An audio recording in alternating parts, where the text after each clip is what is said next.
سهلة عند حارس المرمى، بينما هنا المحاولة الثالثة جول جول جول جول جول جول جول جول جول الثالثة ثابتة بواسطة عبد الرحمن الخضر، يسجل أول أهداف النهائي هنا في مجمع السعادة.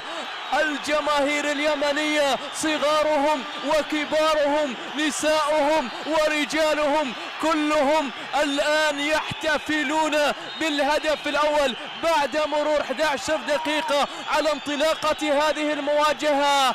كرة أولى ضاعت، كرة ثانية ضاعت، كرة ثالثة سجلت، لمن كل هذه القناديل تضوي، لمن وهذه المواويل على العرس تشدو، لمن هل الأرض عاد لها ذيازا؟